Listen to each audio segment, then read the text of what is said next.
தீபாவளிக்கு ஹெல்த்தியான இனிப்பு ராகியில் சிம்லி எப்படி பண்ணுறதுன்னு பார்ப்போமா.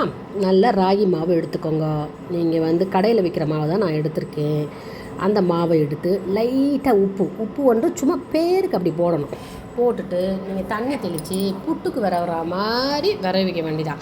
புட்டுக்கு விரவுற மாதிரி ரொம்ப கஷ்டப்பட்டு அப்படி விரவணும்னு அவசியம் கிடையாது. ஏன்னா நம்ம இதை வேக வச்சு மிக்சியில் போட்டு தான் உருண்டை பிடிக்க போகிறோம். So no problem. அதனால் நீங்கள் உங்கள் இஷ்டமாக நீங்கள் விரவிக்கலாம். கொஞ்சம் கட்டியாக இருந்தாலும் ஒன்றும் பிரச்சனை இல்லை.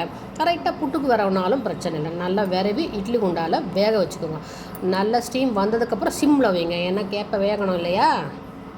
சத்தான சிம்லி எவ்வளோ ஸ்வீட் இருந்தாலும் இதுக்கு ஈடாகாதுங்க. ராகியும் வேர்க்கடலையும் நான் மண்டை வெல்லம் இல்லைன்னா கருப்பட்டி போட்டு பண்ணுறது அவ்வளோ அருமையாக இருக்கும். எவ்வளோ காஸ்ட்லியான ஸ்வீட்டுக்கும் இது ஈடாகாது.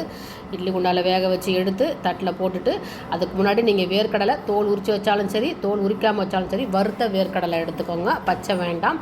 இந்த மாதிரி நீங்கள் மண்டை வெல்லம் இல்லைன்னா கருப்பட்டி தூள் இல்லைன்னா நாட்டு சக்கரை எது போட்டாலும் சரி தான். வெள்ளை எள் இருந்தால் போட்டுக்கோங்க. நான் வெள்ளை எள் போடலை, இதுவே போதுன்னு சொல்லிவிட்டு எல்லாத்தையும் வேக வச்ச கேப்ப மாவு, வேர்க்கடலை, அதுக்கப்புறம் நீங்கள் தூள் பண்ணி வச்சுருக்க மண்டை வெல்லமோ நாட்டு சக்கரையோ கருப்பட்டி தூளோ எதுவாக இருந்தாலும் இந்த மிக்ஸிக்குள்ளே போட்டு நல்லா அடிச்சுக்கோங்க. ஒரு 2 வாட்டி அடிங்க. திருப்பியும் நல்லா கரண்டி விட்டு அதுக்கப்புறம் ஒரு 2 வாட்டி அடிங்க. பிடிக்கும் போதே அழகாக பிடிக்க வரும் பாருங்கள். இன்னொரு வாட்டி அடிச்சிங்கன்னா நல்லா மிங்கிள் ஆயிரும். அதுக்கப்புறம் உங்களுக்கு ஈஸியாக வரும்.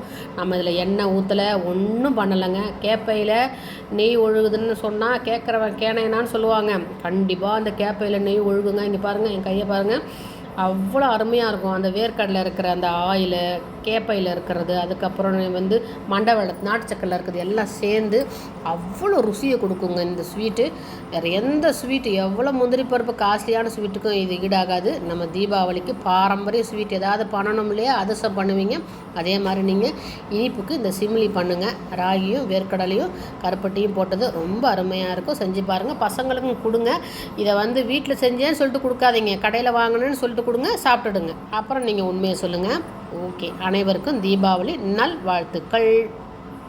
ஒரு 2 நாள் வரலும் அதனுடைய மனம் குணம் எல்லாம் அப்படியே இருக்கும். ஒரு 2 நாளைக்கு மேலே கொஞ்சம் ரஃப் ஆயிரும். அதனால் 2 டேஸ்க்குள்ளே நீங்கள் சாப்பிட்ற மாதிரி உங்களுக்கு தேவையான அளவு போட்டுக்கோங்க. நீங்கள் நிறைய போட வேணாம். அப்பப்போ நீங்கள் செஞ்சு சாப்பிட்லாம். டயட் ரெசிபிங்க.